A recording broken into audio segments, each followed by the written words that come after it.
तो नमस्ते बच्चों। तो पिछले वीडियोस में हम लोग मोनोटोनिसिटी स्टार्ट किए थे, ठीक है ना। तो उसी को अभी कंटिन्यू कर रहे हैं हम लोग, ठीक है ना। तो टॉपिक यहाँ लिखा हुआ है मोनोटोनिसिटी। और जैसा हम लोग जानते हैं कि पहले बात कर चुके हैं कि मोनोटोनिसिटी का 4 एप्लीकेशन होता है, इंपॉर्टेंट एप्लीकेशंस। पहला एप्लीकेशन तो ये है कि मोनोटोनिसिटी सीधा स्ट्रेट कहेगा कि मोनोटोनिसिटी निकालिए कि कब इंक्रीज़ कर रहा है, कब डिक्रीज़ कर रहा है, ठीक है ना।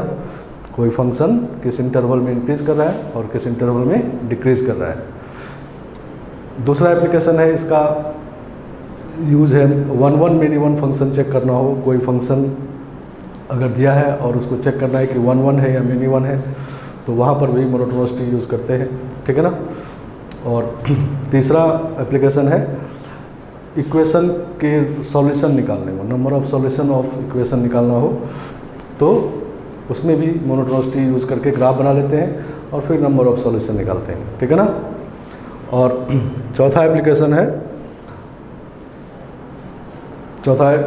है इनइक्वालिटी में, कि किसी भी इनइक्वालिटी में अगर इंक्रीजिंग फंक्शन को लगाना हो या हटाना हो तो इनइक्वालिटी में कोई चेंज नहीं होता। अगर फंक्शन इंक्रीजिंग है और डिक्रीजिंग फंक्शन है तो इनइक्वालिटी रिवर्स हो जाएगा, ठीक है ना।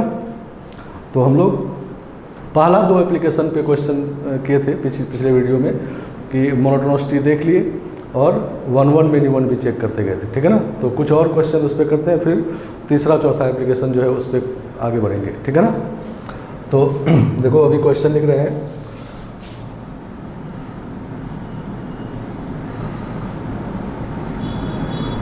Find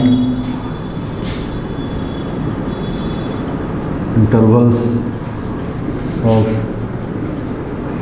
monotonicity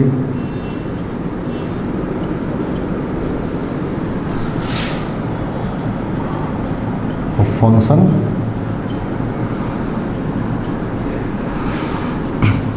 f(x) equal to x³ minus 2x²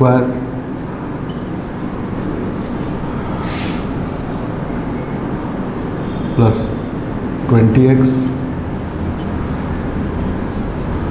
plus 3 sin x minus 4 cos x minus 100। तो ये एक क्वेश्चन लिख दिए हैं, फंक्शन यहाँ दिया हुआ है और इसका इंटरवल्स ऑफ मोनोटोनिसिटी निकालना है, ठीक है ना। तो इंटरवल्स ऑफ मोनोटोनिसिटी का मतलब किस इंटरवल में फंक्शन इंक्रीज़ कर रहा है और किस इंटरवल में डिक्रीज़ कर रहा है। तो जैसा हम लोग जानते हैं कि अगर मोनोटोनिसिटी चेक करना हो तो फंक्शन को डिफ्रेंशिएट करके उसका साइन देख लेते हैं, नहीं, ठीक है ना। तो f' देखो निकालते हैं इसका।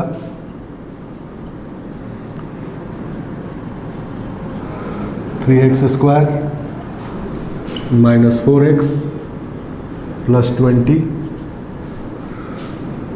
Plus 3 cos x।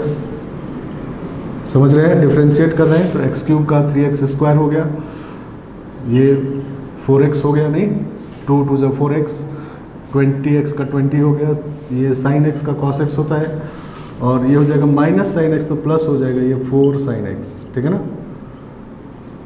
और कांस्टेंट का डिफरेंशिएशन 0 हो गया, नहीं, सही ना। सिंपल डिफरेंशिएशन है, इसमें कोई दिक्कत नहीं होना चाहिए। चलो अब इसका साइन देखना है, नहीं तो साइन देखना है तो थोड़ा मेहनत इसमें करना होगा। पीछे वाले क्वेश्चन में तो इजी था, इसमें 2 टाइप के फंक्शन है, ठीक है ना। तो देखो साइन देखते हैं। तो इसको हम लोग इस तरह से ब्रेक कर ले रहे हैं, 3x² माइनस 4x और प्लस 14 कर ले रहे हैं, प्लस 6 कर ले रहे हैं, ठीक है ना। Plus 3 cos x plus 4 sin x, सही ना। तो एक क्वाड्रेटिक एक्सप्रेशन है ये,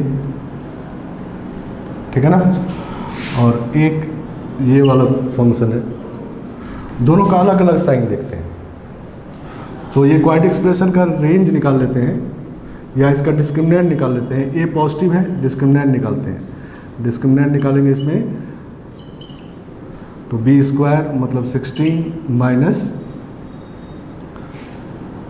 4ac, नहीं तो डिस्क्रिमिनेंट निगेटिव आ गया, ये क्लियर है कि निगेटिव है, नहीं सही ना। तो इसका मतलब ये क्या हो गया, ए पॉजिटिव डी निगेटिव आ गया, तो इसका मतलब दिस इज ऑलवेज पॉजिटिव, नहीं। अब इसमें आते हैं, ये a cos x plus b sine x है, तो a cos x plus b sine x का रेंज हम लोग निकालना जानते हैं। तो इसका रेंज हो गया कितना, -5 से 5, नहीं। इसका रेंज होता है minus of under root a square means 9, फिर प्लस बी स्क्वायर 16, नहीं। तो इसका रेंज हो जाएगा minus of under root of 9 plus 16 से अंडर रूट ऑफ 9 प्लस 16, नहीं। ये इसका हुआ, और प्लस इसमें 6 करना है, ठीक है ना। तो ये 6 प्लस कर देना है इसे, ठीक है ना। तो इसको देखेंगे तो ये आपका -5 आ गया, +6 है, तो 1 से लेके 11 तक आ जाएगा, ठीक है ना। तो मतलब ये भी पॉजिटिव है, ठीक है ना। तो दो पॉजिटिव क्वांटिटी का एडिशन है ये, तो दो पॉजिटिव क्वांटिटी का, तो इधर ये -100 है, ठीक है ना, cos x -100 है, ठीक है ना। और इसी तरह रेंज निकाल दिए, तो ये पॉजिटिव आ गया, तो इसका मतलब f' इज पॉजिटिव, ठीक है ना। This is positive for all x belongs to R, नहीं, पूरे डोमेन में पॉजिटिव आएगा। इस फंक्शन का डोमेन R है, नहीं, कोई दिक्कत इसमें नहीं होना चाहिए, ठीक है ना। तो पूरे डोमेन में ये पॉजिटिव आ गया f'। तो जैसे ही किसी फंक्शन का डेरिवेटिव पॉजिटिव आ जाता है तो हम लोग कहते हैं कि f(x) इज इंक्रीजिंग, ठीक है ना।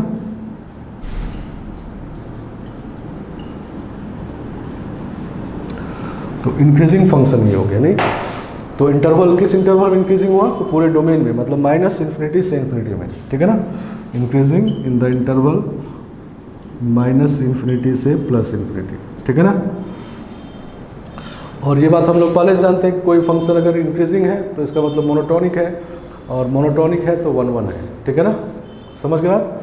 तो ये फंक्शन 1 1 फंक्शन भी है। तो क्वेश्चन दोनों तरह से हो सकता है कि या तो इसका मोनोटोनिसिटी वाला इंटरवल बताइए, ये कहा जाए, या 1 1 में नहीं 1 चेक करना हो, ये कहा जाए। तो सब क्वेश्चन एक ही बात है कि मोनोटोनिसिटी निकालना है, ठीक है ना, क्लियर बात।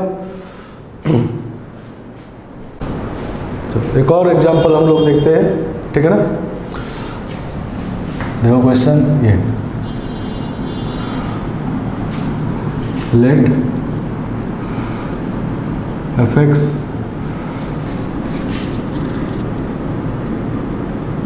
is twice differentiable function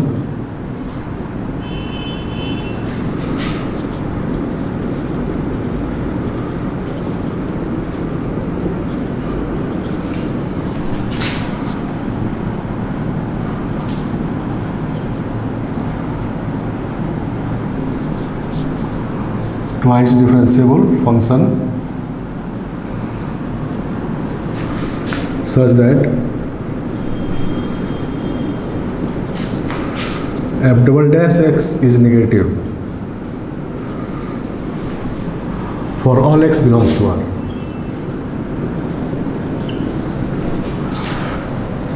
and gx equal to 2 times f of x square by 2 plus f of 6 minus x square. Then find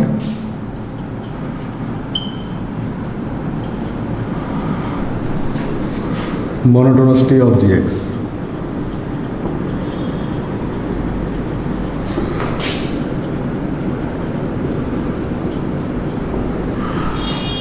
तो इसका मोनोटोनिसिटी बताना है gx का, ठीक है ना। मतलब इस बार फंक्शन दिया नहीं गया है, फंक्शन के एक प्रॉपर्टी gx फंक्शन का मोनोटोनिसिटी बताना है, तो gx फंक्शन दे नहीं करके f(x) के फॉर्म में लिख दिया है। और f(x) के बारे में हमको ये पता है, दो कंडीशन कि ट्वाइस डिफरेंशिएबल है, मतलब इसको 2 बार डिफरेंशिएट कर सकते हैं। और दूसरा कंडीशन दिया है कि f'(x) इज लेस देन 0, नहीं, for all x belongs to R। तो f'(x) less than equal to 0 का मतलब क्या होना चाहिए कि ये जिस फंक्शन का डेरिवेटिव है वो फंक्शन डिक्रीजिंग है, नहीं, सही ना। अगर f'(x) पॉजिटिव होता है तो कहते हैं f(x) इंक्रीजिंग है, और f'(x) अगर निगेटिव है तो f(x) डिक्रीजिंग है। तो ये किस फंक्शन का डेरिवेटिव है, एफ डैश एक्स का, तो एफ डैश एक्स डिक्रीजिंग होगा नहीं। तो हम लोग इससे ये कंक्लूजन निकालेंगे कि f double dash x less than 0 का क्या मतलब है, एफ एक्स इज डिक्रीजिंग।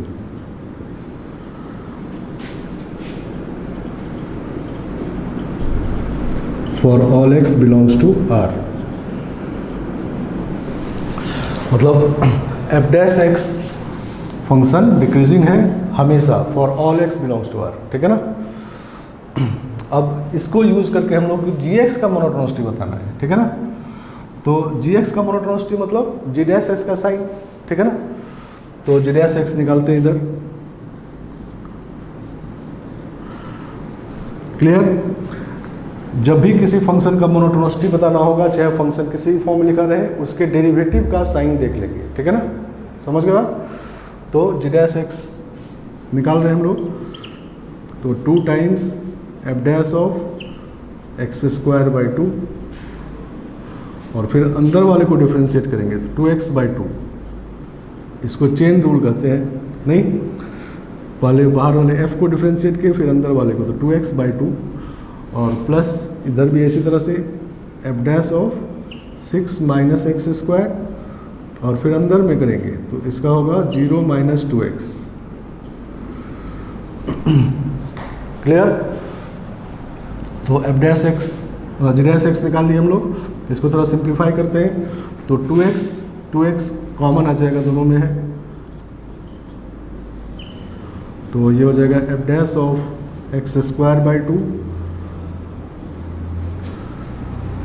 और माइनस ये वाला माइनस इधर माइनस हो जाएगा, और f dash of 6 minus x square, ठीक है ना। तो जी डैश एक्स इस तरह से आ गया। अब इसका साइन देखना, साइन देखते हैं वेबी कर्व मेथड यूज करके। तो sine of g dash x,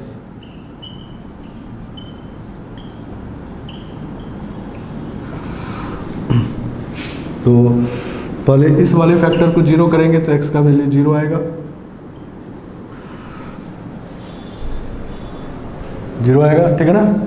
और जब इस वाले को 0 करेंगे, इस वाले फैक्टर को 0, देखो इधर कर रहे हैं, f dash x square by 2 is equal to f dash of 6 minus x square, ठीक है ना।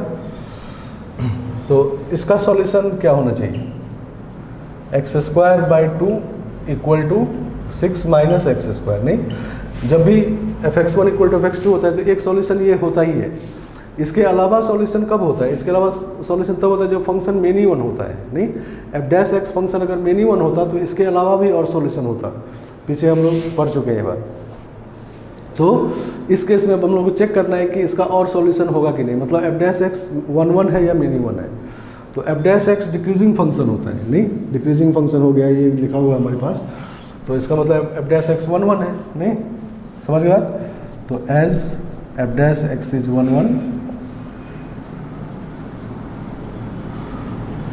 तो there is no other solution.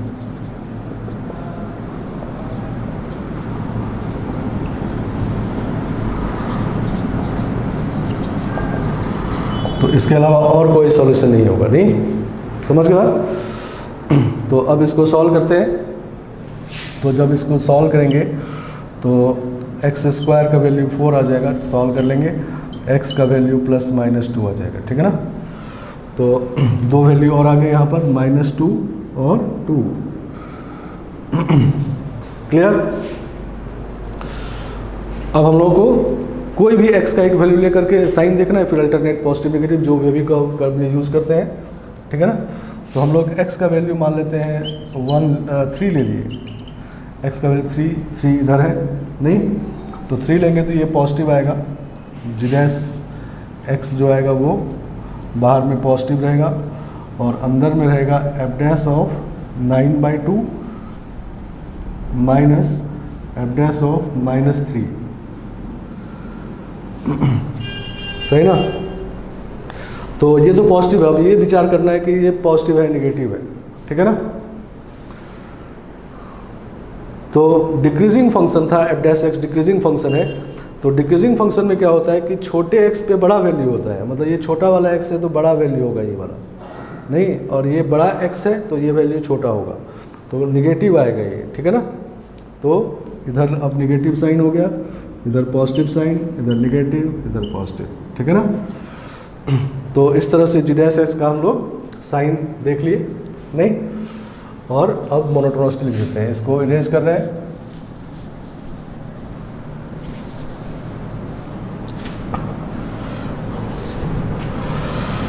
तो इसका मतलब ये हो गया कि gx function increasing in the interval कहाँ से कहाँ तक, माइनस इनफाइनाइट से -2 यूनियन 0 से 2 एंड gx इज डिक्रीजिंग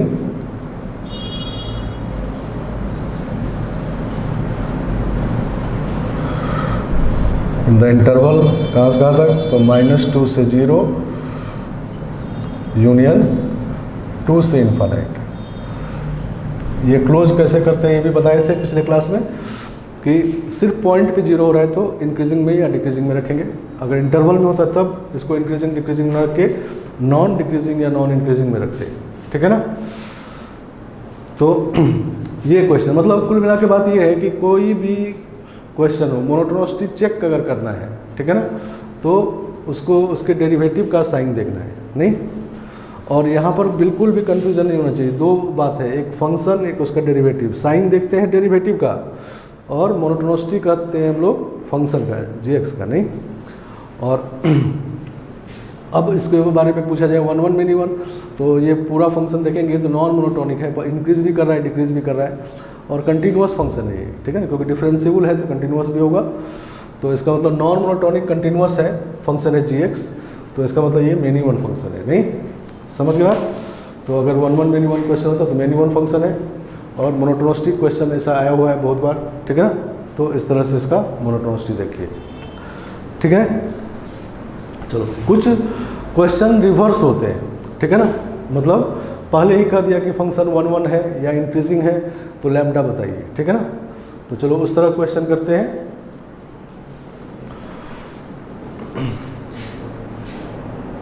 चलिए, तो नेक्स्ट क्वेश्चन हम लोग जैसा अभी बात कर रहे थे हम लोग कि रिवर्स टाइप क्वेश्चन, मतलब पहले ही इंफॉर्मेशन दे दिया कि 1 इंक्रीजिंग है या 1 1 है, और कुछ अननोन निकालना है, ठीक है ना। तो जैसे क्वेश्चन ये है, if f(x) equal to x³ minus 3x² plus λx minus 5, if this function is 1 1,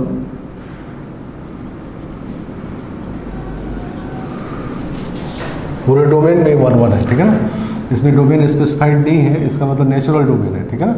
तो पूरे डोमेन में 1 1 फंक्शन है, देन फाइंड लैम्डा।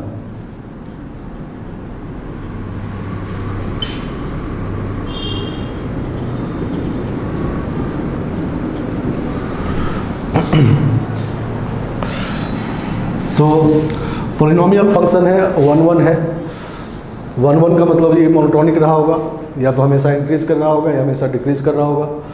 तो इसका मतलब क्या हुआ कि इसका f' हमेशा ग्रेटर देन इक्वल टू 0 या हमेशा लेस देन इक्वल टू 0 होगा, ठीक है ना। तो इसका मतलब f' जो होगा वो कितना होगा, 3x², नहीं, इसको डिफ्रेंशिएट कर रहे हैं, 6x प्लस लैम्डा, कांस्टेंट का 0 हो गया, this should be greater than equal to 0 for all x belongs to R, और this should be less than equal to 0 for all x belongs to R, ठीक है ना। तो जब हमेशा ग्रेटर देन इक्वल टू 0 होगा तो फंक्शन इंक्रीजिंग होके 1 1 होगा, और जब हमेशा लेस देन इक्वल टू 0 होगा तो फंक्शन डिक्रीजिंग होके 1 1 होगा, ठीक है ना। तो अब देखो इस क्वाड्रेटिक एक्सप्रेशन में a पॉजिटिव है, नहीं, तो a पॉजिटिव वाला क्वाड्रेटिक एक्सप्रेशन का ये ग्राफ्स होता है, एक तो ये वाला ग्राफ होता है, एक ये वाला ग्राफ होता है, और एक ये वाला ग्राफ होता है, ठीक है ना, सही ना। तो ए पॉजिटिव वाला क्वाड्रेटिक एक्सप्रेशन जो होता है उसका graph greater than equal to zero हमेशा हो सकता है। ये दोनों में greater than equal to zero है नहीं, लेकिन हमेशा हर ऑल एक्स के लिए less than equal to zero नहीं हो सकता, ठीक है ना। कुछ इंटरवल में ये less than equal to zero हो सकता है, लेकिन पूरे माइनस इन्फिनिटी से लेस देन जीरो नहीं हो सकता, ठीक है। तो इसका मतलब इस पार्ट का कोई सॉल्यूशन नहीं होगा, ठीक है ना। तो सिर्फ इसको सॉल्व करना है हम लोगों को, क्लियर बात। तो अब expression greater than equal to zero है, तो इसके लिए कंडीशन क्या होता है, a positive and D should be less than zero, नहीं, जहाँ पर ए जो है एक्स स्क्वायर कोफिशिएंट है और डी डिस्क्रिमिनेंट है, नहीं, ठीक है ना, और इक्वल टू भी है तो less than equal to zero, ठीक है ना। मतलब ये दोनों फिगर लगा लिए, इसमें ए पॉजिटिव होता है डी निगेटिव होता है, और इसमें ए पॉजिटिव होता है डी जीरो होता है, ठीक है ना। तो ए पॉजिटिव तो है ही नहीं, D less than equal to zero, मतलब बी स्क्वायर 36 हो गया minus 4ac less than equal to zero, तो lambda greater than equal to 3 आ गया, नहीं। तो इसका मतलब क्या हुआ कि लैम्डा जब 3 या उससे बड़ा होगा तो f dash x greater than equal to zero होगा, मतलब फंक्शन एफ एक्स इंक्रीजिंग होगा तो 1 1 होगा, ठीक है ना। और एक कंडीशन और हो सकता था कि डिक्रीजिंग हो के 1 1 हो, तो वो वाला इसे पॉसिबल नहीं है, क्योंकि उसके लिए इसको हमेशा less than equal to zero होना चाहिए, और हमेशा less than equal to zero ये नहीं हो सकता, ठीक है ना, सही ना। तो किसी किसी क्वेश्चन में दोनों केस हो सकते हैं, किसी में एक हो सकता है, ठीक है ना। तो उसको आइडेंटिफाई करना है और उसके हिसाब से कंडीशन लगा देना है, ठीक है ना, समझ गया। देखो एक और क्वेश्चन इसी तरह का देखते हैं।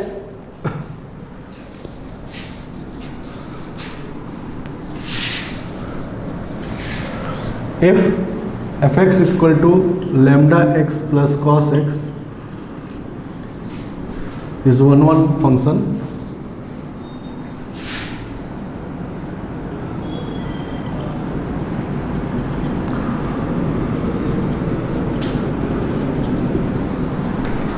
then find lambda.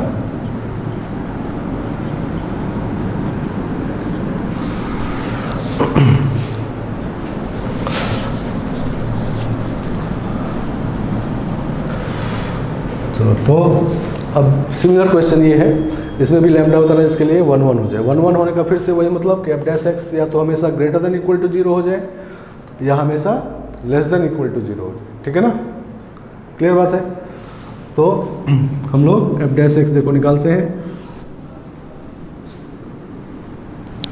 F dash x कितना होगा इसका, लैम्डा एक्स का 1 हो गया, कॉस एक्स का माइनस साइन एक्स।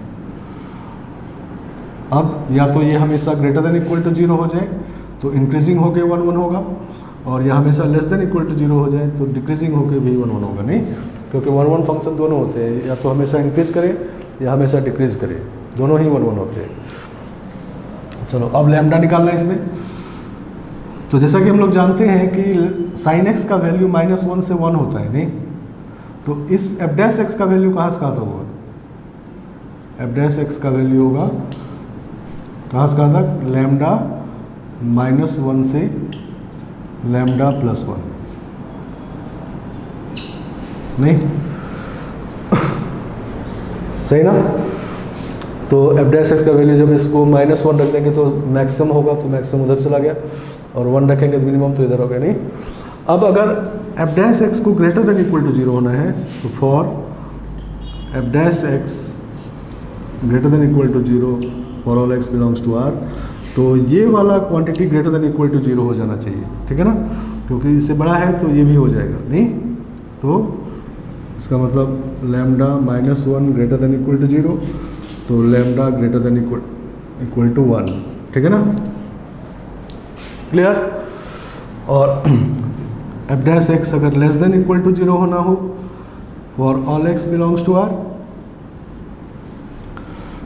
तो हमेशा अगर less than equal to zero होना है तो इससे बड़ा वाला क्वांटिटी, ये वाला अगर less than equal to zero हो जाए, निगेटिव हो जाए, मान लो ये -3 हो गया, तो इससे छोटा है तो ये भी निगेटिव होगा, ठीक है ना। तो हमेशा अगर इसको निगेटिव होना है तो इसको निगेटिव कर देंगे, और हमेशा पॉजिटिव होना है इसको तब इसको पॉजिटिव कर देंगे, ठीक है ना।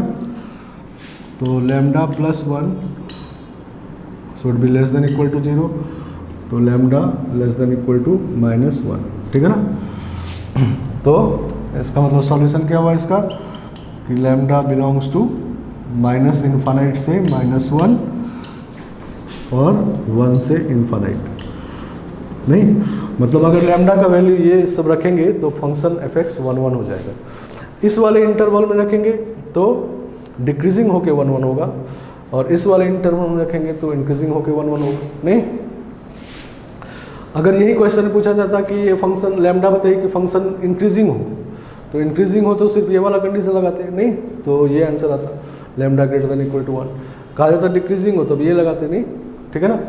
तो पीछे वाले क्वेश्चन से इसमें डिफरेंस ये है कि इसमें ये दोनों तरह से 1 1 हो सकता है, इंक्रीजिंग होके भी और डिक्रीजिंग होके भी। पीछे वाला क्वेश्चन में डिक्रीजिंग होके 1 1 पॉसिबल नहीं था, इसमें दोनों हो सकता है, ठीक है ना। तो ये सारे क्वेश्चन हो गए हम लोग का 2 एप्लीकेशन पे, मोनोटोनिसिटी का 2 एप्लीकेशन। कौन कौन सा? तो एक तो मोनोटोनिसिटी देखने वाला एप्लीकेशन और 1 1 मिनिमम चेक करने वाला एप्लीकेशन, ठीक है ना। चलो, तो अब हमारे पास ये है कि 2 एप्लीकेशन जो और बचे हैं, नंबर ऑफ सॉल्यूशन और इनइक्वालिटी वाले एप्लीकेशन, तो उस पर क्वेश्चन देखते हैं, ठीक है ना, कि कैसे number of solution monotonicity use करके निकालते हैं।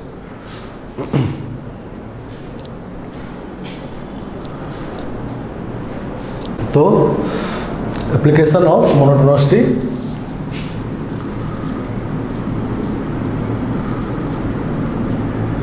Application of monotonicity in finding roots.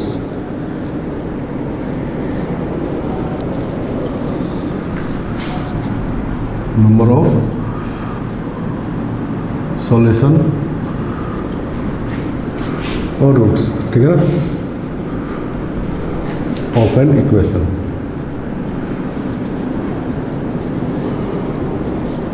किसी इक्वेशन का नंबर ऑफ रूट्स या नंबर ऑफ सॉल्यूशन निकालना हो तो उसमें हम लोग मोनोटोनिसिटी यूज़ करते हैं।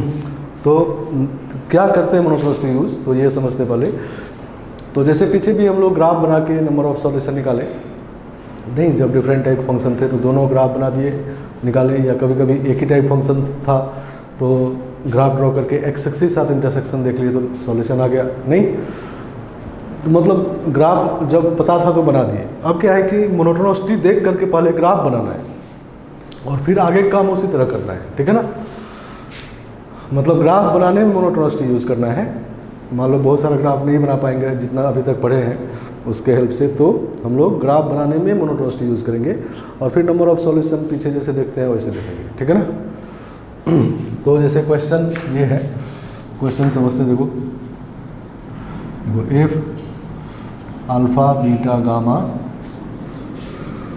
Are roots of x cube minus 3x minus 1 equal to 0, ठीक है ना। देन फाइंड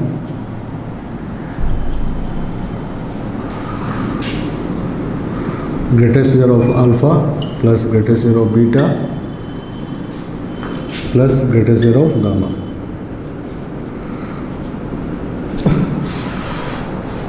समझ गया? ये हमारा क्वेश्चन है, क्यूबिक पॉलिनोमियल है, इसके रूट्स अल्फा बीटा गामा है, रियल रूट्स है ये, ठीक है ना। तभी ग्रेटेस्ट ईयर डिफाइंड है, greatest year of alpha plus greatest year beta plus greatest year gamma निकालना है, ठीक है ना। तो हम लोग पहले उस इक्वेशन को फंक्शन मान लेते हैं, let f x equal to x cube minus 3x minus 1, ये फंक्शन मान लिए। पॉलिनोमियल फंक्शन है तो इसका डोमेन R है, नहीं डोमेन निकाल लेंगे, या कभी कभी क्वेश्चन में दिया रहेगा, स्पेसिफाइड रहेगा कि इतने दूर में रूट्स है, ठीक है ना। 1 से 2 में रूट्स है तो 1 से 2 मानेंगे उस केस में, ठीक है ना। समझ गया? तो यहाँ पर राइट साइड में 0 है, नहीं तो राइट साइड में कोई फंक्शन और होता तो हम लोग 2 ग्राफ बनाते, एक इसका एक उधर वाले का, नहीं, या उसको भी लेफ्ट साइड में लेके एक ही ग्राफ बनाते, ठीक है ना। समझ गया? मतलब अभी जो हम लोग को सॉल्यूशन देखना है y equal to this and y equal to 0, मतलब एक्स एक्सिस साथ इंटरसेक्शन देखना है। अगर यहाँ पर कुछ और हो तो log x होता तो y equal to this polynomial and y equal to log x का इंटरसेक्शन देखते हैं, नहीं सही ना। चलो तो अब फिर हम लोग ये पॉलिनोमियल मान लिए हैं और x का वैल्यू माइनस इनफाइनाइट से इनफाइनाइट, दोनों एंड पॉइंट पे वैल्यू निकाल लेते हैं फंक्शन का। तो when x tending to minus infinite तो fx tending to minus infinite, नहीं x अगर माइनस इनफाइनाइट रखेंगे तो ये माइनस इनफाइनाइट होगा और इसके सामने ये सब निग्लिजिबल होगा, नहीं इससे कोई मतलब नहीं है, ठीक है ना। And when x tending two plus infinite तो fx tends two plus infinite, ठीक है ना। समझ गया, माइनस इनफाइनाइट का क्यूब करेंगे तो माइनस इनफाइनाइट आएगा और ये माइनस यहाँ रखेंगे तो प्लस 3 टाइम्स इनफाइनाइट, लेकिन वो चीज़ इसके सामने निग्लिजिबल है, ठीक है ना, तो उसको ऐसे हटा दी और इसी तरह से इनफाइनाइट पे भी, ठीक है ना। अब एफ डैश एक्स निकालते हैं, मतलब मोनोटोनिसिटी निकालते हैं, ठीक है ना। मोनोटोनिसिटी निकालने के लिए क्या करेंगे, एफ डैश एक्स का साइन देखेंगे। तो एफ डैश एक्स ये ऐसा है 3 टाइम्स एक्स स्क्वायर, इसको डिफ्रेंशिएट कर दिए -3, तो ये हो जाएगा 3 टाइम्स x माइनस 1 और x प्लस 1, ठीक है ना। क्लियर। अब sine of f dash x,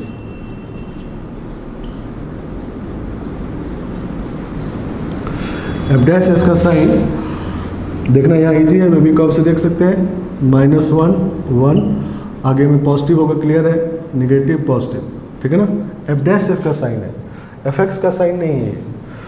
तो इसका मतलब क्या हुआ कि माइनस इनफाइनाइट से -1 में एफ डैश एक्स पॉजिटिव है, इसका मतलब एफ एक्स इंक्रीजिंग है, कहाँ से कहाँ तक, माइनस इनफाइनाइट से -1 तक में, और -1 से 1 में एफ डैश एक्स निगेटिव है, इसका मतलब एफ एक्स डिक्रीजिंग है, नहीं, और 1 से इनफाइनाइट में फिर से एफ एक्स इंक्रीजिंग है, एफ एक्स इंक्रीजिंग है, एफ डैश एक्स पॉजिटिव है, ठीक है ना, समझ गए बात।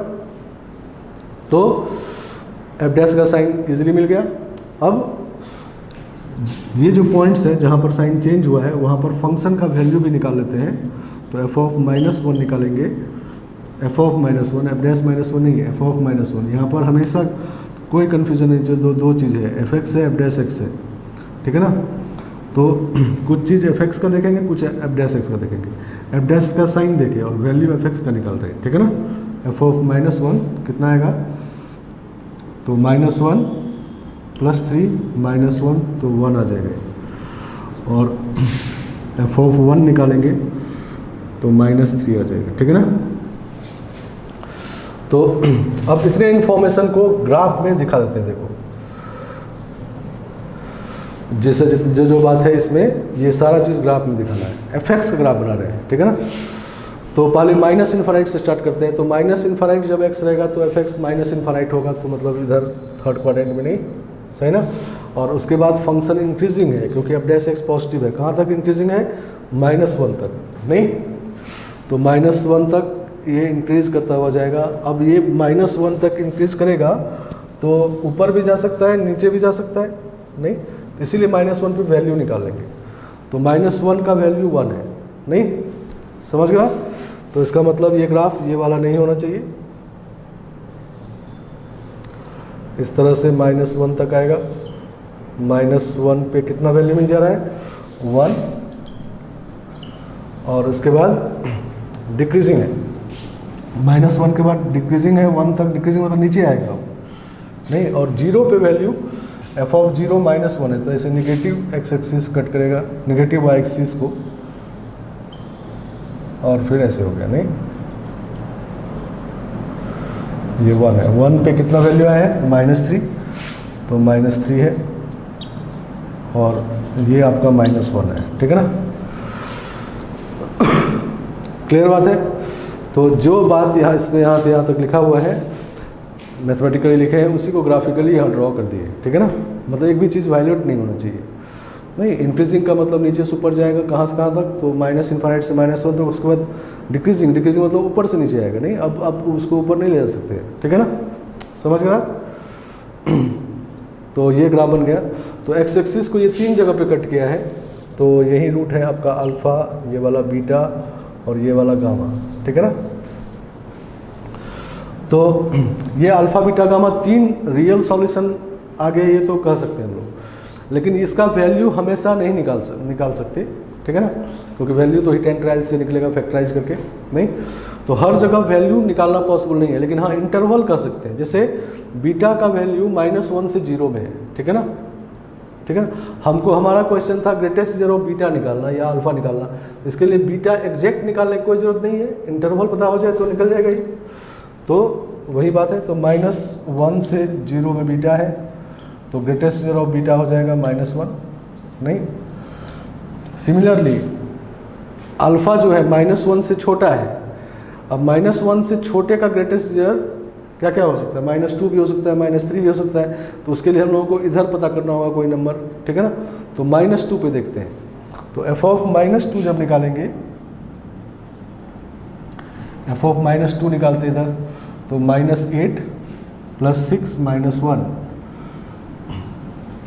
तो -3 आ गए, नेगेटिव आ गया, तो इसका मतलब -2 इधर है नहीं, -2 इधर है तभी -3 आएगा। अगर -2 को यहाँ रख दें तब तो ये पॉजिटिव आ रहा है ना, ठीक है ना। तो इस तरह से वैल्यू निकाल के पता कर लिया। अब क्लियर हो गया कि अल्फ़ा का वैल्यू -2 से -1 के बीच में है, और ये भी क्लियर हो गया कि -2 पे ही क्यों निकालेंगे, -3 पे क्यों नहीं निकालें। तो अगर -1 से -3 में निकाल लेते तभी इसका 2 वैल्यू होता है, एक यूनिक नहीं होता ये। तो अगर -2 पे पॉजिटिव आ जाता तब हम लोग फिर उसके पीछे होता रूट, तब फिर -3 पे चेक करते, ठीक है ना। मतलब हम लोगों को ये देखना है कि ये रूट्स जो है किस 2 कॉन्सेक्यूटिव इंटीजर के बीच में, अगर वो पता कर लें तो इसका वैल्यू निकल सकता है नहीं। तो इसका मतलब ग्रेटेस्ट ज़ीरो ऑफ अल्फ़ा निकल गया नहीं, -2। अब ग्रेटेस्ट ज़ीरो गामा निकालना है, तो गामा ये क्लियर है कि 1 से तो बड़ा है, लेकिन 1 से बड़े क्वांटिटी ग्रेटेस्ट ज़ीरो 1 भी हो सकता है, 2 भी हो सकता है, 3 भी हो सकता है। तो अब 2 देखना होगा कहाँ पर है, तो उसके लिए हम लोग f ऑफ 2 निकाल लेते हैं। f ऑफ 2 कितना आएगा, 8 - 6 - 1, तो पॉजिटिव आ गया 1, ठीक है ना। तो इसका मतलब 2 इधर तो हो नहीं सकता क्योंकि 2 पे निगेटिव आ रहा है, जबकि 2 पॉजिटिव आ रहा है उधर, तो 2 इधर है और यही वाला 1 आ रहा है, ठीक है ना। तो गामा 1 से 2 के बीच में है, ठीक है ना। तो इसका मतलब ग्रेटेस्ट ज़ीरो गामा इज़ 1, ठीक है ना। तो इन तीनों का सम चाहिए हमको, तो तीनों का सम कैंसिल हो गया, 1 1 -1, तो -2 आ गया नहीं। तो this value is equal to -2, ठीक है ना। तो इस तरह से हम लोग नंबर ऑफ सॉल्यूशन निकाल सकते हैं नहीं, मोनोटोनिसिटी देख करके ग्राफ ड्रॉ करके नंबर ऑफ सॉल्यूशन निकाल सकते हैं, और रूट्स का इंटरवल भी निकाल सकते हैं। तो रूट्स का इंटरवल पे बेस्ड जो भी क्वेश्चन होगा वो सॉल्व कर सकते हैं, ठीक है ना।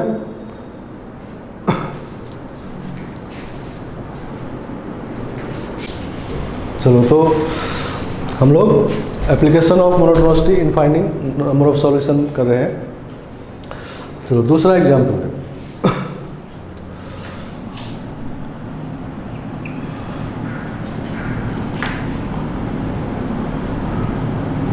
Late f(x) equal to x³ minus 3x minus 1 equal to 0। Sorry, f(x) is this, ठीक है ना। Then find number of real roots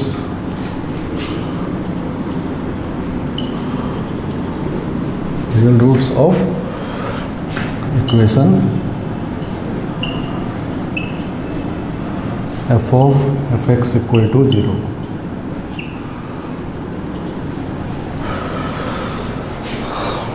f(x) function दिया हुआ है, इसी f(x) का रूट्स हम लोग पिछले क्वेश्चन में निकाले, अल्फा बीटा गामा का ग्रेटेस्ट रीजन का सम। अब उसी क्वेश्चन में आगे बढ़ा दिया गया है कि f of f(x) के नंबर ऑफ रियल रूट्स निकालने, ठीक है ना। तो एक तरीका तो ये बनता है कि पहले हम लोग f of x निकाल लें, तो ये 9 डिग्री का पॉलिनोमियल हो जाएगा, तो फिर सॉल्व करने में दिक्कत होगा। तो दूसरा तरीका ये है कि f(x) के रूट से ही f of x के रूट्स निकाल लें, ठीक है ना। तो f(x) के रूट से f of x के रूट कैसे निकालते हैं, तो पहले हम लोग ग्राफ ड्रॉ कर लेते हैं y इक्वल टू f(x) का, ठीक है ना। तो graph of y equal to f x, मतलब x cube minus 3x minus 1, ठीक है ना। तो पहले हम लोग इसका ग्राफ ड्रॉ कर लेते हैं। इसका ग्राफ हम लोग पीछे अभी ड्रॉ कर चुके हैं, ठीक है ना। तो इस तरह से था, -1 था ये और 1 पे नीचे आ गया था,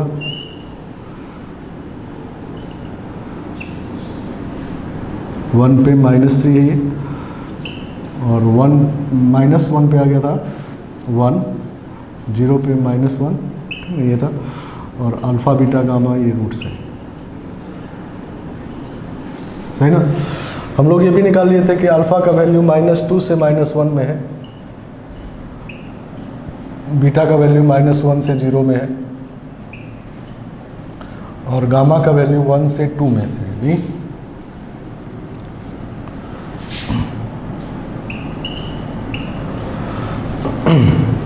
चलो, तो ये इंटरवल हम लोगों को निकल चुका है।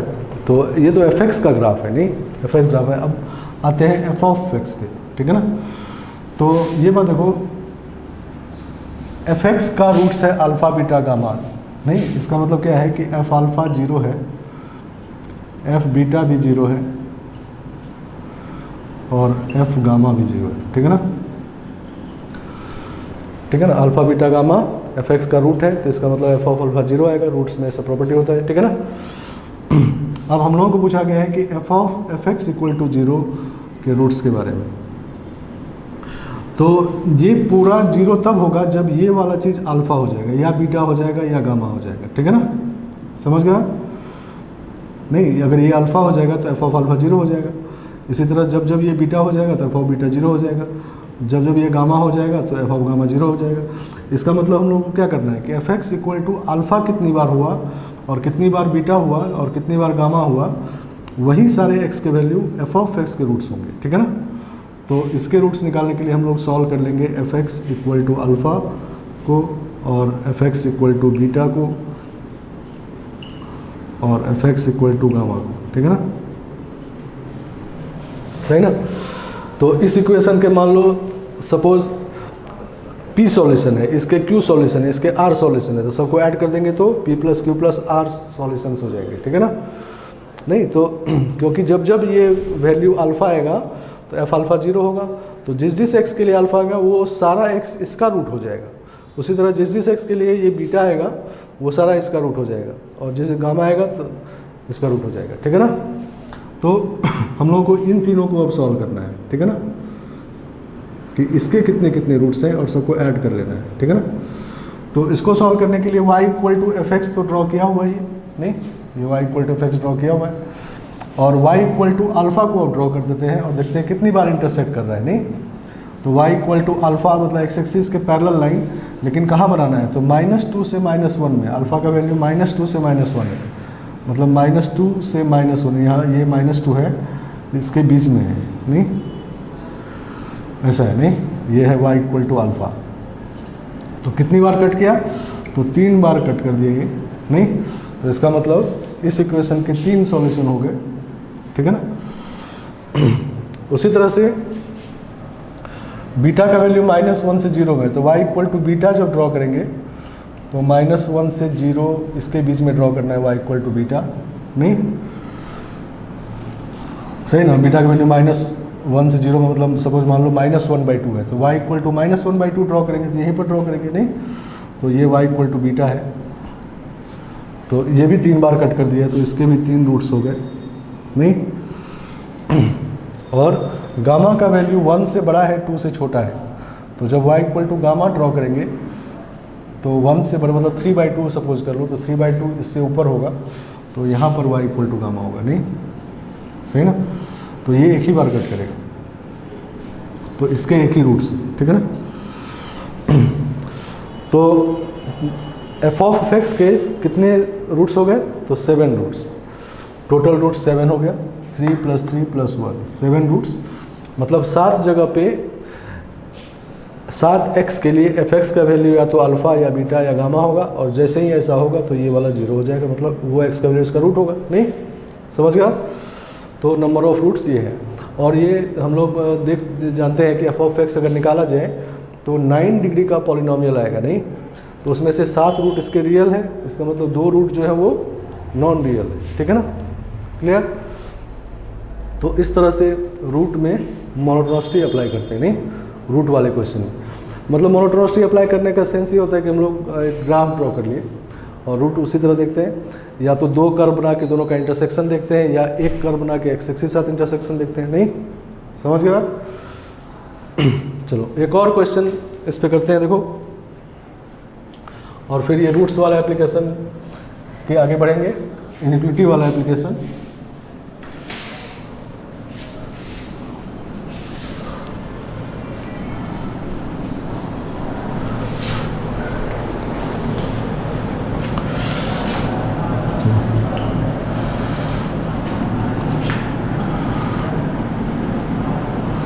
Find number of isosceles triangle ABC.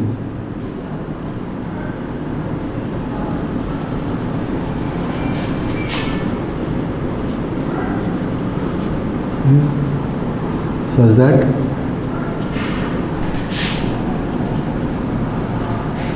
tan A plus tan B plus tan C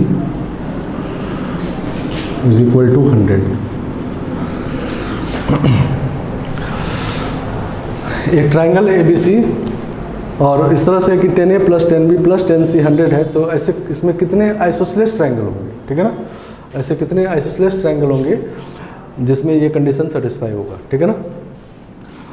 तो आइसोसेलेस ट्राइंगल में 2 एंगल तो इक्वल होगा, नहीं? तो मान लेते हैं A और B वाला एंगल इक्वल है, ठीक है ना? तो मान लेते हैं कि A इक्वल टू B है, ठीक है? ये क्यों हो गया? क्योंकि आइसोसेलेस ट्राइंगल दिया हुआ है, ठीक है ना?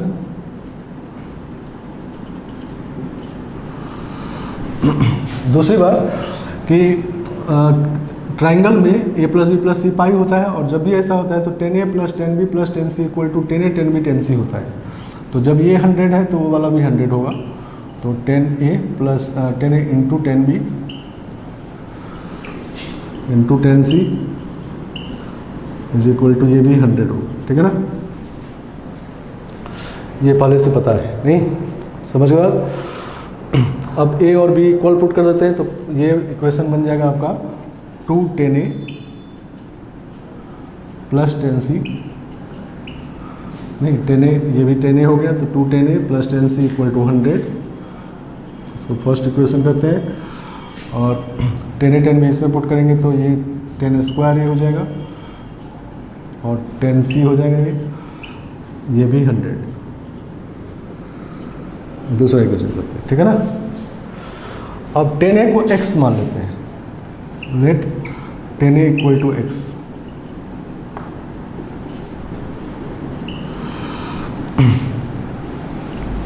तो tan C का वैल्यू इसे पुट करते हैं फ्रॉम 1 and 2,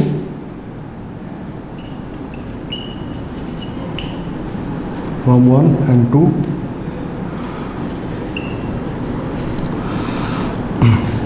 tan C का वैल्यू इधर पुट कर रहे हैं, तो ये हो गया आपका एक्स स्क्वायर, नहीं ये एक्स स्क्वायर हो गया, और tan C कितना हो गया 100 माइनस 2x, नहीं 100 माइनस 2 tan A आपका x है, तो 100 माइनस 2x इक्वल टू 100, सही ना? और इसमें हम लोग x को पॉजिटिव कर रहे हैं। x को पॉजिटिव क्यों कर रहे हैं? क्योंकि हमको दिया हुआ है कि ABC आइसोसेलेस ट्राइंगल है, आइसोसेलेस ट्राइंगल है और A equal to B angle मान लिए, तो A इक्वल टू B, तो अब ये क्लियर है कि A एंगल एक्यूट होगा, नहीं? आइसोसेलेस ट्राइंगल में जो 2 इक्वल एंगल है वो ऑब्ट्यूज नहीं हो सकता, ठीक है ना? तो एक्यूट एंगल है तो tan A पॉजिटिव आएगा, तो tan A पॉजिटिव मतलब x पॉजिटिव, ठीक है ना? तो अब हमारा क्वेश्चन ये हो गया कि इस इक्वेशन के जितने पॉजिटिव रूट्स होंगे उतने ही ट्राइंगल बनेंगे, ठीक है ना? सही ना? तो इसका इक्वेशन बना लेते हैं, तो 2x³ minus 100x² plus 100 equal to 0 के नंबर ऑफ पॉजिटिव रूट्स निकालना है, ठीक है ना? तो number of positive roots of this, ठीक है ना, ये निकाल देंगे तो यही हमारा सॉल्यूशन आ जाएगा, ठीक है ना। तो इसके 3 रूट होंगे टोटल, रियल नॉन रियल सब मिलके, तो उसमें से ये देखना है कि पॉजिटिव रियल रूट कितने हैं, ठीक है ना। तो रूट निकालने का वही तरीका फिर, तो fx इसको एज्यूम कर लेते हैं 2x³ माइनस 100x² प्लस 100, ठीक है। तो f' निकालेंगे, मोनोटोनिसिटी देख करके ग्राफ ड्रॉ करेंगे इसका, तो 6x² माइनस 200x ये आ जाएगा, इसमें से 2x कॉमन आ जाएगा, तो 3x माइनस 100, ठीक है ना, साइन ऑफ f'।